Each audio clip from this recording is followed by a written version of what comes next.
17ஆம் அதிகாரம் 1வது வசனத்தை வாசிங்க.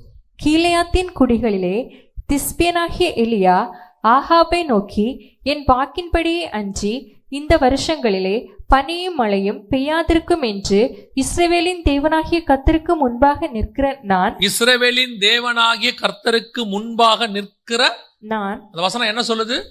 கர்த்தருக்கு முன்பாக. என்ன ஒரு தைரியம் பாருங்க. ஒரு ஊழியக்காரனுக்கு இருக்க வேண்டியதான ஒரு தைரியம் அது. I am standing in front of the God. I am standing in the presence of the God. I am standing in the front of the face of the God. தேவனுடைய முகத்திற்கு முன்பாக நான் நிற்கிறேன். கர்த்தருடைய சமூகத்தில் நான் நிற்கிறேன். கர்த்தருக்கு முன்பாக நிற்கிறேன். எவ்வளவு பெரியதான ஒரு கான்ஃபிடென்ட். ஒரு ஊழியக்காரன் இப்படிதான் இருக்கணும். அவனுக்கு ஒரு தைரியம் இருக்கணும். என்ன இருக்கணும் தெரியுமா? நான் கர்த்தருக்கு முன்பாக நிற்கிறவன். நான் எப்பவுமே சொல்வேன், கர்த்தருக்கு முன்பாக ஒரு ஊழியக்காரன் நின்றுட்டானா உலகத்துல யாருக்கு முன்னாடி அவன் நிக்கலாம். எப்பேற்பட்ட ஆளுக்கு முன்னாடி நிக்கலாம். அவன் பயப்பட வேண்டிய அவசியமே இல்லை. அவன் நிக்க வேண்டியது கர்த்தருக்கு முன்பாக. அவன் நின்றுட்டான், வேற யாருக்கிட்ட நிற்கவும் பயமே கிடையாது. அமெரிக்காவில் மிகப்பெரியதான ஊழியக்காரர் பில்லி கிரஹாம். அவர் ஒரு கூட்டத்துக்கு அவர் பார்த்தீங்கன்னா ஒரு 3 லட்சம் பேர் 2 லட்சம் பேர் வருவாங்க. அவருடைய மெசேஜை கேட்டு பாருங்க. கர்த்தர் அவரோடு கூட இருக்கிறாருங்கிற தைரியத்தை அந்த மெசேஜில் நீங்க பார்க்க முடியும். இயேசு கிறிஸ்துவை பத்தி வேதம் சொல்லுது இல்லையா? அவர் முகதாட்சண்யம் இல்லாதவர் என்றும். ஒருத்தன் சொல்லுவான், போதகரே நீர் முகதாட்சண்யம் இல்லாதவர் என்றும் நீர் யாருக்கும் பயப்படுகிறதில்லை என்றும் நாங்கள் அறிந்திருக்கிறோம். காரணம் என்ன? இயேசு சொல்றாரு, நான் பிதாவை எப்பொழுதும் எனக்கு முன்பாக வைத்திருக்கிறேன். I am standing in front of the God. தேவனுக்கு முன்பாக நிற்கும் போது எனக்கு என்ன இருக்காது? பயம் இருக்காது. அவங்க எதை குறித்தும் அவங்களுக்கு பயமே. காரணம் தெரியுமா? அவங்களுக்கு இருக்கிற ஒரே தைரியம், I am standing in front of the God. நான் தேவனுக்கு முன்பாக நிற்கிறவன். நான் மனுஷனுக்கு பயப்பட வேண்டிய அவசியம் இல்லை. மனுஷனுக்கு மரியாதை கொடுக்கிறேன், மனுஷனை கனப்படுத்துறேன். ஆனா மனுஷனுக்கு என்ன செய்ய மாட்டேன்? பயப்பட மாட்டேன். அதான் சத்தியம். ஆனா இந்த தைரியம் எங்க வரும் தெரியுமா? தேவனுக்கு முன்பாக நின்னுட்டா வந்துடும். யோவான் ஸ்நானகனுக்கு ஏன் ஏரோதை பார்த்து பயமே வரல? ஆனா ஏரோதுக்கு யோவான் ஸ்நானகனை பார்த்தா பயமா இருக்குது. ஆனா யோவான் ஸ்நானகனுக்கு பயமே இல்லை. காரணம் என்ன தெரியுமா? அவன் கர்த்தருக்கு முன்பாக நிற்கிறவன். நீ ஏரோது, நீ கால் பங்கு தேசத்துக்கு அதிபதியாக இருந்துட்டு போ, நீ என்ன வேணா செஞ்சுட்டு போ, என் தலையை வாங்குற அளவுக்கு உனக்கு அதிகாரம் இருக்கட்டும். ஆனா உனக்கு நான் என்ன செய்ய மாட்டேன்? பயப்பட மாட்டேன். இயேசு அழகா ஒரு பதில் சொல்லுவார். பிலாத்து சொல்லுவாரு, இந்த மாதிரி உம்மை விடுதலையாக்கவும் சிலுவையில் அறையவும் எனக்கு என்ன உண்டு? இயேசு திருப்பி சொல்வாரு, பரத்திலிருந்து கொடுத்தாதான் உனக்கு எல்லாம், சும்மா தேவையில்லாம பேசிட்டு இருக்காத. பிலாத்து அவரை விடுதலையாக்க நினைச்சு விடுதலையாக்க முடிஞ்சிச்சா? முடியாது. அதுதான் இயேசுக்கு இருந்த தைரியம். உன் கையில் இல்லை தம்பி, எல்லாம் பரலோகத்துக்கிட்ட இருக்கு. ஏன்னா நான் தேவனுக்கு முன்பாக நிற்கிறவன். என் தலையின் முடி கூட விழணுமா விழ வேணாமா என்று பரலோகம் நிர்ணயம் பண்ணி வச்சிருக்கு. எத்தனை வருஷம் இந்த பூமியில நான் இருக்கணும் என்பதை பரலோகம் நிர்ணயம் பண்ணி வச்சிருக்கு. நான் எப்படி இருக்கணும் என்பதை பரலோகம் டிசைன் பண்ணி வச்சிருக்கு. அதனால அந்த டிசைன் பண்ற அதிகாரம் யாருக்கும் கிடையாது. எத்தனையோ பேர் எத்தனையோ ஊழியக்காரர்களுக்கு விரோதமாக எழும்பி அதை பண்ணுவேன் இதை பண்ணுவேன் அப்படிலாம் சொன்னாங்க. சொன்னவர்கள் எல்லாம் காணாமல் போனார்கள். ஊழியக்காரர்களுக்கு விரோதமாக கையெழுத்து போட்ட எத்தனையோ அதிகாரிகள் கையெழுத்து போட்டு சபைக்கும் ஊழியக்காரர்களுக்கும் விரோதமாக கையெழுத்து போட்டாங்க. கையெழுத்து போட்டு இந்த சபையும் இங்கே கட்டக்கூடாது, ஊழியக்காரங்க இருக்கக்கூடாதுன்னு அவங்க நினைச்சாங்க. கடைசியில கிறிஸ்தவ ஹாஸ்பிட்டல்ல போய் அவர்களுக்கு மருத்துவம் பார்க்குற அளவுக்கு கர்த்தர் கொண்டு நிறுத்திட்டார். எந்த சர்ச்சுக்கு விரோதமா நீ கையெழுத்து போட்டியோ கடைசியில அந்த கிறிஸ்தவன் தான் உனக்கு மருத்துவமே பார்க்கணும். அதுதான் கர்த்தர் செஞ்சு வைக்கிறது. நம்ம நினைச்சுக்க கூடாது நாங்க தான் டிசைன் பண்றோன்னு. நீங்க டிசைன் பண்ணல, ஹெவன் டிசைன் பண்ணுது. காரணம், கர்த்தருக்கு முன்பாக நிற்கிறேன் நான். ஆனா அந்த எலியா இப்ப சொல்றாரு, வாசிங்க 1 ராஜாக்கள் 19:13 திருப்பி வாசிங்க பாப்போம். அதை எலியா கேட்டபோது தன் சால்வையினால் தன் முகத்தை மூடிக்கொண்டு. காரணம் என்ன? கர்த்தருக்கு முன்பாக நிற்கிற எலியா அவ்வளவு தைரியமா ஆகாபு கிட்ட சொல்றான், கர்த்தருக்கு முன்பாக நிற்கிறேன் நான் அப்படிங்கிற.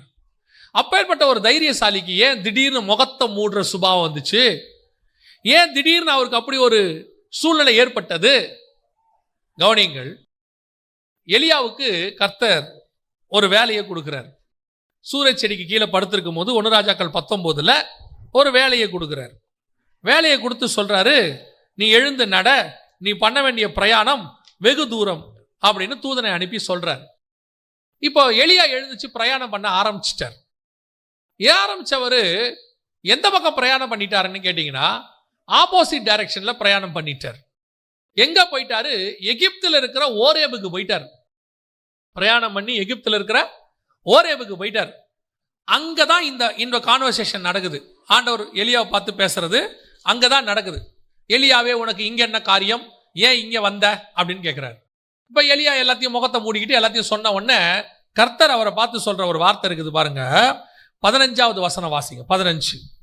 அப்பொழுது கர்த்தர் அவனை பார்த்து, நீ தமஸ்குவின் வழியாய் வனாந்தரத்துக்கு திரும்பி போய்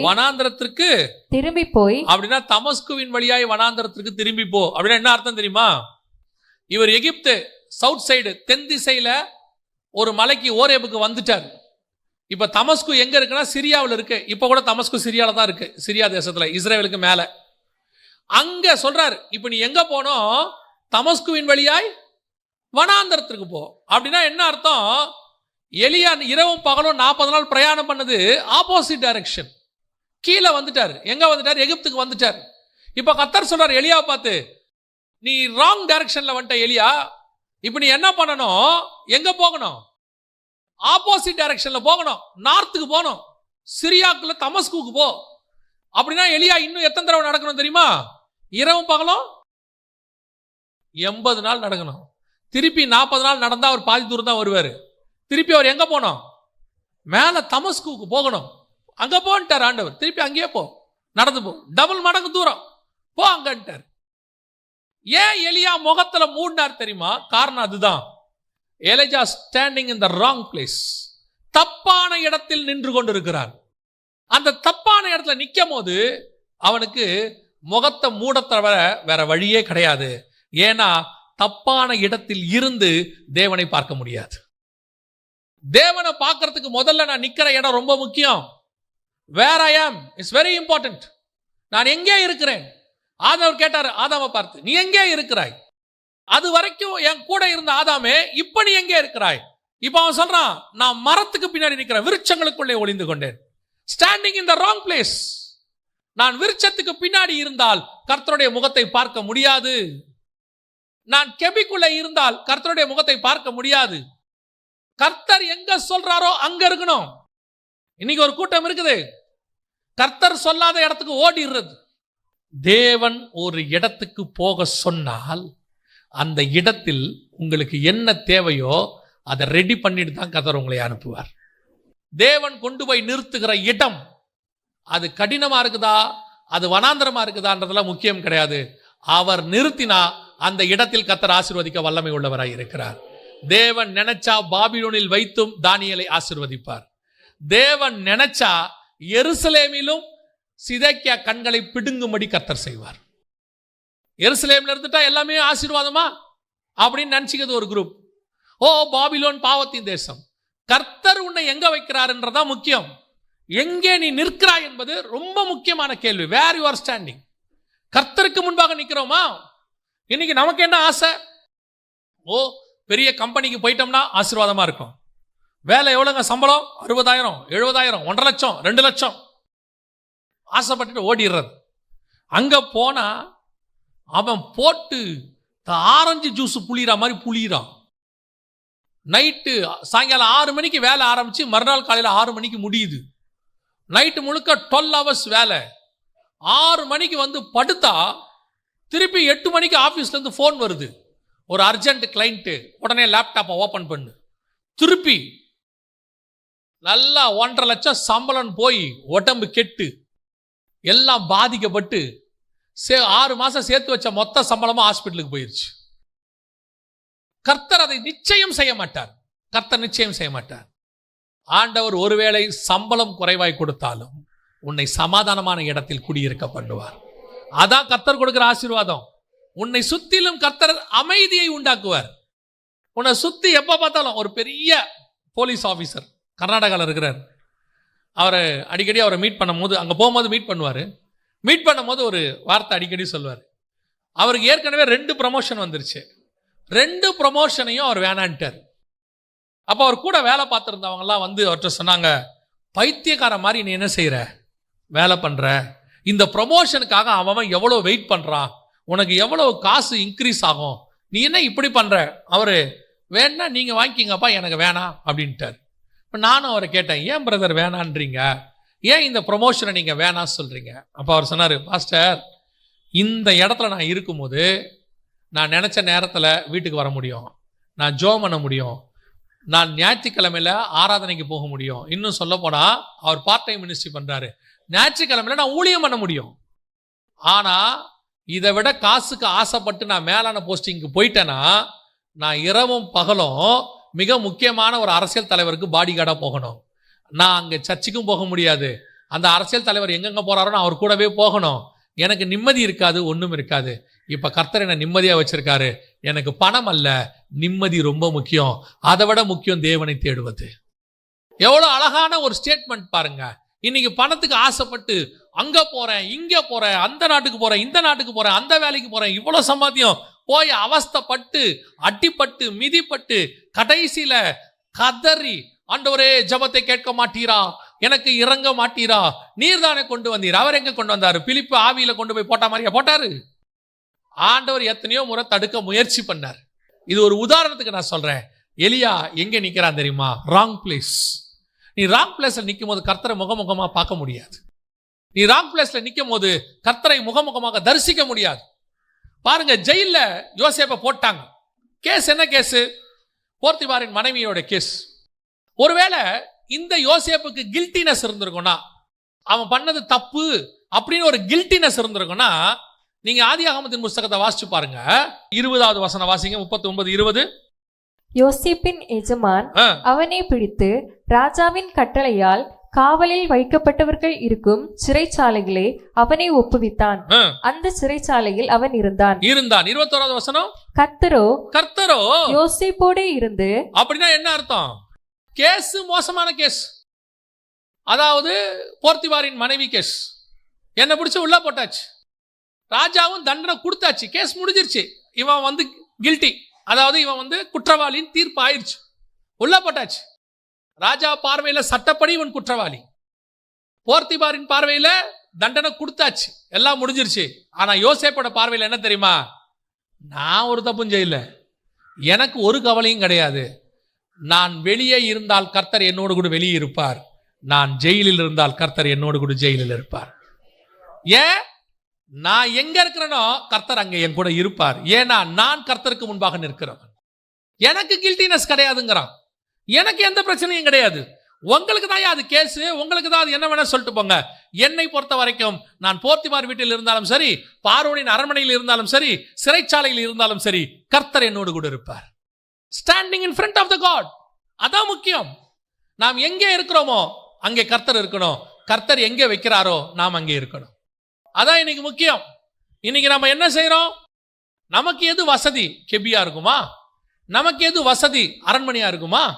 நமக்கு எது வசதி? சவுதி அரேபியாவா இருக்குமா, இல்ல மலேசியாவா இருக்குமா, சிங்கப்பூரா இருக்குமா? ஆண்டவர் சொல்றாரு, உனக்கு ஒரு இடத்தை நான் பிக்ஸ் பண்ணி வச்சிருக்கிறேன், அந்த இடத்துல நான் சொல்ற இடத்துல நீ இரு, அங்கே நான் உன்னை ஆசீர்வதிக்க வல்லமை உள்ள தேவனாக இருக்கிறேன். அப்போ உங்களால தேவனை தைரியமாய் பார்க்க முடியும். ஊழியத்துக்கு வந்த புதுசுல 11 மாசம் எந்த விதமான ஊழியமும் கிடையாது. ஆண்டவர் வந்து பழக்குவித்த நேரம், எந்த விதமான ஊழியமும் கிடையாது. அதே நேரத்தில் சுத்தி இருக்கிறவர்களுடைய வசை சொற்கள், கேலி பேச்சு, எல்லாரும் ரொம்ப கிண்டல் பண்றாங்க. உண்மையிலே கர்த்தர் உன்னை ஊழியத்துக்கு கூப்பிட்டு வந்தாரான்னு கேட்கறாங்க. என்னென்னமோ அவங்களால முடியுமோ, என்னென்ன முடியுமோ எல்லாம் சொல்றாங்க. இந்த 11 மாசமும் ஒரே ஒரு விஷயம் மட்டும்தான் என்னை கர்த்தருக்குள் நிக்க வச்சுச்சு. ஏன்னா நானே பல நேரத்தில் முடிவெடுக்கிறேன், ஐயோ இப்படிலாம் கேட்குறாங்களே, பேசாமல் வேலைக்கு போயிடலாமா, இல்லை திருப்பி வெளிநாட்டிலேருந்து வந்தோமே அங்கேயே போயிடலாமா, இப்படி பல யோசனைகளுக்கு நடுவில் ஒரே ஒரு காரியம் மட்டும் என்னை நிற்க வச்சுச்சு. என்ன தெரியுமா?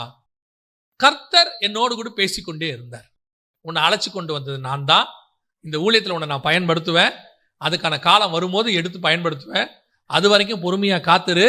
அந்த டைமிங், வெயிட்டிங் பீரியட், அந்த நேரத்தில் கர்த்தருக்கோடு இருக்கும் பொழுது உங்களுக்கு இந்த மற்றவங்க பேசுறது, அதில் வரக்கூடிய கஷ்டம், அதனால் ஏற்படக்கூடியதான மன உளைச்சல் எதுவுமே பெரிய பாதிப்பை ஏற்படுத்தாது.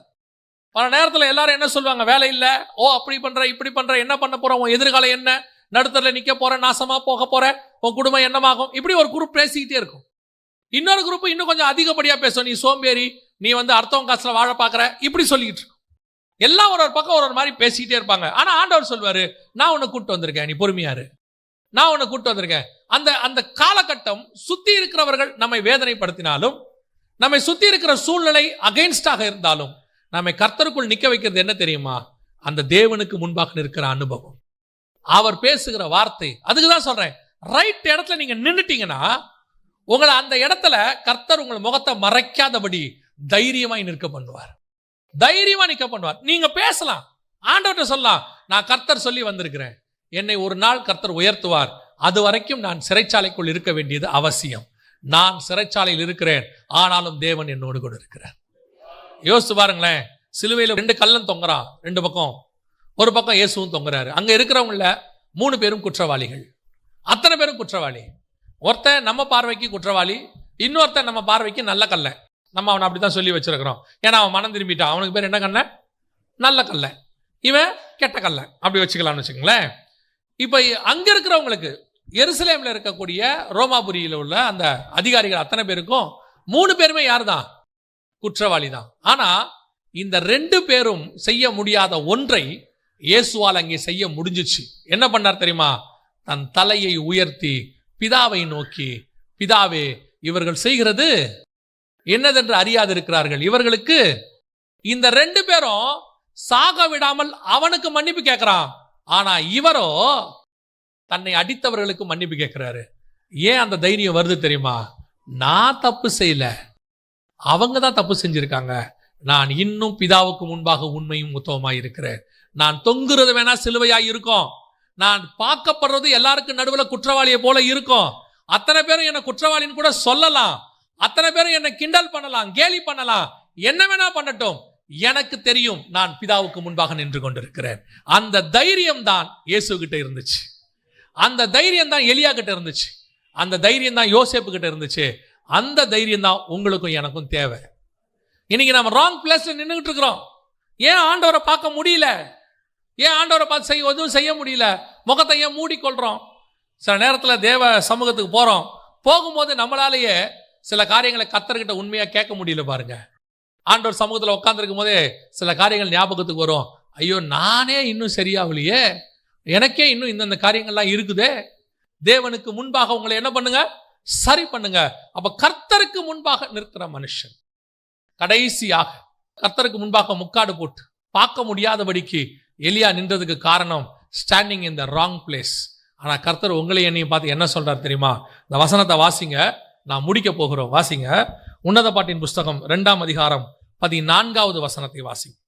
கன்மலையின் வெடிப்புகளிலும், கன்மலையின் வெடிப்புகளிலும், சிகரங்களின் மறைவிடங்களிலும், சிகரங்களின் மறைவிடங்களிலும் தங்குகிற என் புறாவே, தங்குகிற என் புறாவே, உன் முகரூபத்தை எனக்கு காண்பி. ஆண்டவர் எப்போ முகத்தை பார்ப்பார் தெரியுமா? ஒன்று, காயின் அலைந்து திரிகிறவனாய் இருந்தான், எலியா தப்பான இடத்தில் நின்று கொண்டிருந்தான். இந்த 2ஐயும் இங்க இயேசு கரெக்ட் பண்றார். உன்னத பாட்டு 2:14 ஃபர்ஸ்ட், நீ எங்க இருக்கிற எலியா? கெபிக்குள்ள இருக்கிற. எங்க? ஓரேபு மலையினுடைய கெபிக்குள்ள இருக்கிற. நீ அங்க இருக்க கூடாது எலியா. எங்க இருக்கணும் தெரியுமா? 2:14 சொல்லுது, கன்மலையின் வெடிப்புகளிலும். அந்த கன்மலை கிறிஸ்துவே. வெடிப்பு என்பது அவரால் அடிக்கப்பட்ட கன்மலை. அதற்குள்ளதான் நீங்கள் நான் இருக்கணும். எகிப்தில் இருக்கக்கூடியதான பாதுகாப்பான கெபிக்குள்ள போய் தங்கக்கூடாது. இயேசு கிறிஸ்து என்கிறதான கன்மலையின் வெடிப்புக்குள்ள இருக்கணும். 2வது, காயின் அலைந்து திரிகிறவனாய் இருந்தான். ஆனா இந்த வசனம் சொல்லுது, கன்மலையின் வெடிப்புகளிலும் சிகரங்களின் மறைவிடங்களிலும் தங்குகிற என் புறாவே. நீ அலைந்து திரிகிறவன் அல்ல. என்ன செய்யணும்? ஒரு இடத்துல தங்கணும். அது எந்த இடம்? கன்மலையின் வெடிப்பு. இயேசு கிறிஸ்துவுக்குள்ளாக, அவருடைய ரத்தத்தால் சம்பாதிக்கப்பட்ட சபைக்குள்ளாக, கர்த்தருடைய சமூகத்துக்குள்ளாக, தேவ பிரசன்னத்துக்குள்ளாக தங்கி இருக்கும் பொழுது உன் முகரூபத்தை, நீ கர்த்தரை பார்க்க வேண்டிய அவசியம் இல்ல, கர்த்தர் உன் முகத்தை பார்க்கும்படி அவர் வருவார். ஆண்டவர் சொல்றாரு, உன் முகரூபத்தை எனக்கு காண்பி. யார் முகத்துக்கு மறைந்து ஓடுவான்? அலைந்து திரிகிறவன் ஓடுவான். அவன் விதைக்கிறது நஷ்டமாய் போகும். யார் முகத்தை மூடிக்கொள்வான்? மலையில, கண்மலையில ராங் பிளேஸ்ல நிக்கிறவன் மூடிக்கொள்வான். கர்த்தர் சொல்வாரு, நீ இங்க இருக்கக்கூடாது, புறப்பட்டு வெளியே போகும் சொல்வார். ஆனா யாருடைய முகத்தை கர்த்தர் பார்க்கணும்னு ஆசைப்படுவார் தெரியுமா? நான் சொல்லுகிற கண்மலையின் வெடிப்புக்குள்ள போய் உட்கார்ந்து கொள்ளுகிறவன், தங்குகிறவன். இந்த 2 காரியம் ரொம்ப முக்கியம். நான் சொல்லிவிட்டு முடிக்கிறேன், கவனியுங்கள். நாம் எப்பொழுதுமே தேவனுடைய பாதுகாப்புக்குள் இருக்கிறவர்களாய் இருக்கணும். சமூகத்தை விட்டு விலகி ஓடுகிறவர்களாய் காணப்படக்கூடாது. நீங்க எங்க ஓடினாலும் ஒன்று மட்டும் மனசுல வச்சுக்கொள்ளுங்க, நீங்க எங்க ஓடினாலும் உங்களுக்கு ரெமிடி தேவ சமூகம் மட்டும்தான். சில நேரத்துல பாவம் செஞ்ச உடனே சிலருக்கு தோணும், இது இயற்கை. பாவம் செஞ்ச உடனே தேவனை பார்க்க தோணாது, ஜெபிக்க தோணாது, அல்லது எங்கேயும் போக தோணாது. உடனே என்ன தோணும் தெரியுமா? ஏதாவது என்டர்டைன்மெண்ட், டிவி, மொபைல், அல்லது வேற எங்கேயாவது போய் கொஞ்ச நேரம் ஃப்ரெண்ட்ஸோட உட்காந்து அரட்டை அடிக்கிறது, இந்த மாதிரி செய்யலான்னு நான் உங்களுக்கு சொல்றேன். நீங்க எந்த இடத்துக்கு போனாலும் தேவ சமூகத்துல கிடைக்கக்கூடிய ஆறுதல் உங்களுக்கு கிடைக்காது. நீங்க போற இடத்துல கொஞ்சம் ஜோக்கா பேசுவாங்க, கொஞ்சம் நேரம் உங்களுக்கு என்டர்டைன்மெண்ட்டா இருக்கும், ஆனால் அது உங்களுடைய இருதயத்துக்கு ஆறுதலை கொடுக்காது. நீங்க கூட சொல்லுவீங்க, உங்களோட கூட பேசிட்டு இருந்ததுல அந்த கவலையே தெரியலங்கன்னு. பேசிட்டு வந்துருங்க, திருப்பி கவலை தெரியும். பேசுற நேரத்தில் என்ன செய்யாது தெரியாது, ஆனா வரும்போது என்ன செய்யும்? கண்டிப்பா கவலை தெரியும். அந்த கவலை மொத்தம் போகணும்னா நீங்க அலைஞ்சு தெரியாம தேவ சமூகத்துல உட்காருங்க ஃபர்ஸ்ட். 2வது, நீங்கள் அங்க உட்கார்ந்துட்டு உங்களை தேவ சமூகத்துல அறிக்கை செய்து ஆண்டவரோடு கூட நெருங்க தொடங்குங்க. தேவனை விட்டு தூரம் போனீங்க, காணாம போயிருவீங்க. சர்ச்சுக்கு வரதை நிறுத்தாதீங்க, பைபிள் வாசிக்கிறதை நிறுத்தாதீங்க, ஜோம் பண்றதை நிறுத்தாதீங்க. இதெல்லாம் என்ன அறிகுறி தெரியுமா? காயினாக நீங்கள் மாறிக்கொண்டிருக்கிறீர்கள் அறிகுறி. சமூகத்தை விட்டு போறீங்கன்னு அர்த்தம். ஒருவேளை அப்படிப்பட்ட சுபாவம் உங்களுக்கு வர தொடங்கி இருந்தால் இப்பொழுது தேவனோடு கூட ஒப்புரவாகிற ஒரு நேரம்.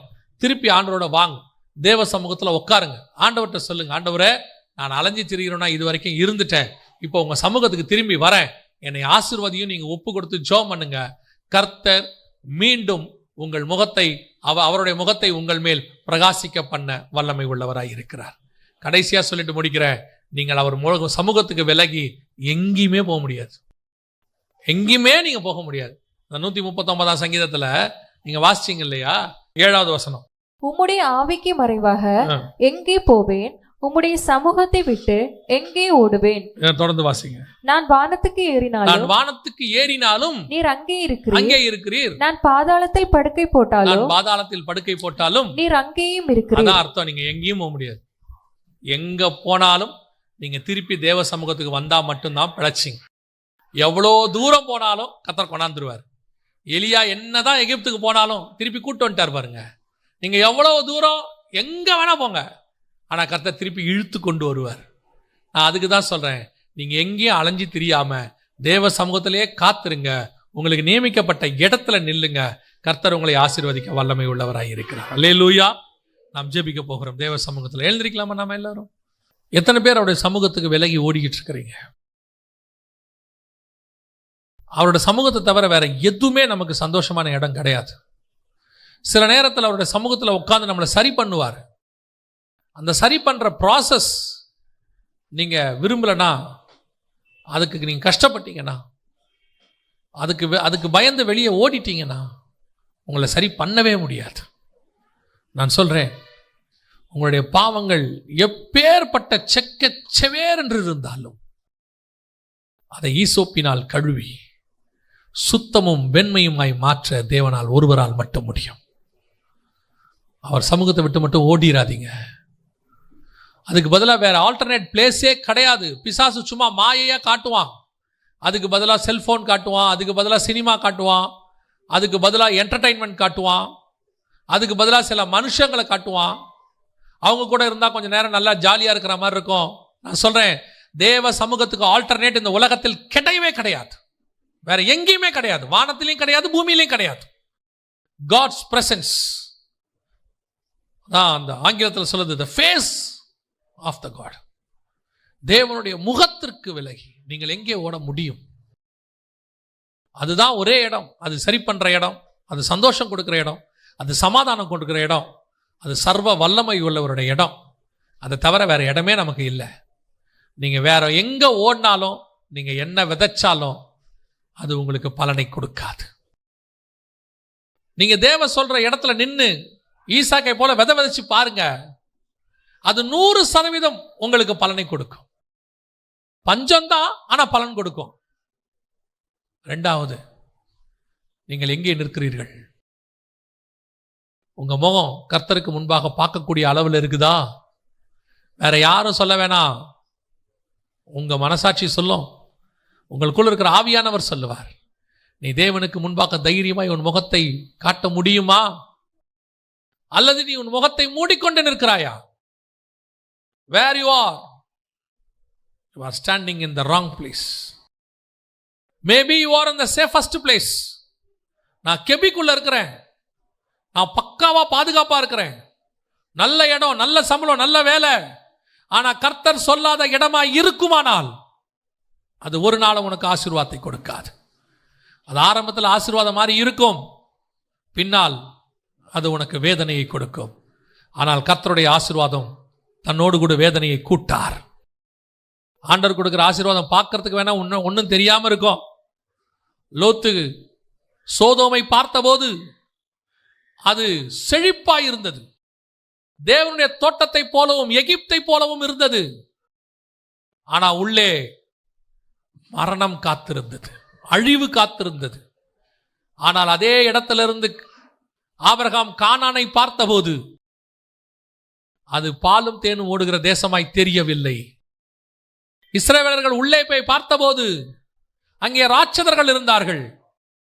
ஆனால் தேவன் சொல்லுகிறார், இது பாலும் தேனும் ஓடுகிற தேசம். கர்த்தர் உன்னை அப்படிதான் ஆசீர்வதிப்பார். உன் கண்ணில் பார்க்கறத வச்சு டிசைட் பண்ணாதீங்க, இந்த இடம் செழிப்பு, இந்த இடம் நல்லது, இங்க இருந்துட்டா கொஞ்சம் சூப்பர்னு. சில நேரத்தில் கர்த்தர் இடுக்கனான வாசல் வழியே உங்களை கொண்டு போவார். ஏன் தெரியுமா? நித்திய ஜீவனை சுதந்தரிப்பதுக்கு அதுதான் வாசல், அதுதான் வழி. கொஞ்சம் கடினமாக தான் இருக்கும், ஆனா முடிவு சம்பூர்ணமா இருக்கும். ஆனா கேட்டுக்கு போகிற வழியோ விசாலம், நல்ல சேஃபா தெரியும். மாசம் 40,000 கடன் வாங்கி சந்தோஷமா இருக்கிறதுக்கு முடியும். 30,000 இஎம்ஐ கட்ட முடியும். இஎம்ஐல காரு, இஎம்ஐல வீடு எல்லாம் வாங்கி பார்க்கறதுக்கு எல்லாரும் கண்களுக்கு முன்பாக கௌரவமா இருக்கும். ஆனால் அந்த இஎம்ஐயை கட்ட முடியாம ஒவ்வொரு மாசமும் நீ அனுபவிக்கிற வேதனை இருக்கு தெரியுமா? அதனால பிபி, சுகர் எல்லாம் வந்துருச்சு. ஆனால் ஒருவேளை உங்ககிட்ட கார் இருந்திருக்காது, பெரிய அளவில் உங்ககிட்ட ஆசீர்வாதம் எதுவும் இல்லை, ஆனா நீயும் உன் குடும்பமும் சந்தோஷமா ஆலயத்துக்கு வந்துட்டு போவீங்க. கர்த்தர் உன்னை செட்டைகளின் மறைவில் வைத்து பாதுகாப்பார். உன்னோடு கூட எந்த வேதனையும் இல்லாம உன்னால நிம்மதியா தூங்க முடியும் பாரு. அதுதான் கர்த்தர் உனக்கு வச்ச இடம். அதான் கர்த்தர் உனக்கு வச்ச இடம். நீ பட்டு மெத்தையில படுத்து தூங்க முடியாம புரண்டுகிட்டு அழுகிறத விட ஒரு பாயை போட்டு கர்த்தருடைய சமூகத்துல நிம்மதியாய் தூங்குவது வாசி. கர்த்தர் உனக்கு அந்த ஆசீர்வாதத்தை கொடுக்க விரும்புகிறார். யோசித்து பாருங்க, அவன் கல்ல தலைக்கு வச்சு தூங்கும் போது கர்த்தர் அவனுக்கு வெளிப்பாடுகளை கொடுத்தார். ஆனால் நேபுகாத் நேச்சார் தன் அரண்மனையில தூங்குறான், கர்த்தர் அவன் தூக்கத்தை தூக்கிட்டார். கல்ல தலைக்கு வச்சவன் நிம்மதியா தூங்குறான், ஆனா அரண்மனைக்குள்ள தூங்குறவனால தூங்கவே முடியல. சிங்க கெபிக்குள்ள தானியல் நல்லா தூங்குறான், ஆனா ராஜாவால அரண்மனையில தூங்கவே முடியல. ஆசீர்வாதம் எங்கே இருக்கிறோம் என்பதல்ல, கர்த்தர் எங்கே வச்சிருக்கிறார் என்பது. கர்த்தர் உன்னை வச்ச இடம் கெபியோ அது கல்லோ எங்க வச்சாலும் சரி, கண்மலை வெடிப்போ, நீ அங்கே இரு. கர்த்தர் உன்னை ஆசீர்வதிக்க வல்லமை உள்ளவராய் இருக்கிறார். ஒப்பு கொடுப்போமா? அவருடைய சமூகம் தான் நமக்கு ஒரே புகலிடம், அவருடைய சமூகம் தான் நமக்கு ஒரே மறைவிடம். அவருடைய சமூகத்துக்கு பதிலா மனுஷனை தேடின, அவருடைய சமூகத்துக்கு பதிலா வேற இடத்தை தேடினீங்க, அவருடைய சமூகத்துக்கு பதிலா வேற சந்தோஷத்தை தேடினீங்க. எதுவுமே உங்களுக்கு நிரந்தரமா இல்லை. திருப்பி அவர் சமூகத்துக்கே வரும்படி கர்த்தர் செய்து விட்டார். இப்பொழுது கர்த்தர் உனக்கு வாக்கு பண்ணுகிறார், நான் சொல்லுகிற இடத்தில் நீ தங்கி இரு, உன்னை அபிருதமாய் பெருக பண்ணுவேன். ஈசாக்கு விதை விதைத்தது போல நீ விதை, உன்னை 100 மடங்கு நான் ஆசீர்வதிப்பேன். நாம் ஜெபிக்க போகிறோம். கர்த்தர் உங்களோடு கூட இடைப்பட்டு இருப்பாரானால், கர்த்தர் உங்களோடு கூட பேசி இருப்பாரானால், ஒப்பு கொடுத்து ஆண்டவர் சமூகத்தில் கரங்களை உயர்த்தி, ஆண்டவரே நீ என்னோடு கூட பேசின வார்த்தைக்காய் நன்றி என்று சொல்லுங்க. சர்வ வல்லமை உள்ள எங்கள் ஆண்டவரே, இந்த அருமையான நாளுக்காக உமக்கு நன்றி. கிருபையுள்ள கரத்தில் எங்களை தாழ்த்துகிறோம் ஆண்டவரே. உம்முடைய சமூகத்திலே நாங்கள் முடிவு பரியந்தம் நிற்க எங்களுக்கு கிருபை பாராட்டும். நீர் சொல்லுகிற இடத்தில் தங்குகிற புறாவாய் நாங்கள் இருக்க கிருபை பாராட்டும். எங்களுடைய புகலிடம் கண்மலை வெடிப்பாக இருக்கட்டும். நாங்கள் அலைந்து திரிகிறவர்களாய் அல்ல, கர்த்தருடைய சமூகத்தில் தங்குகிறவர்களாய் காணப்பட கிருபை பாராட்டும். மகிமையுள்ள கரத்தில் எங்களை தாழ்த்துகிறோம் எங்கள் ஆண்டவர் இயேசுவின் நாமத்தில் பிதாவே.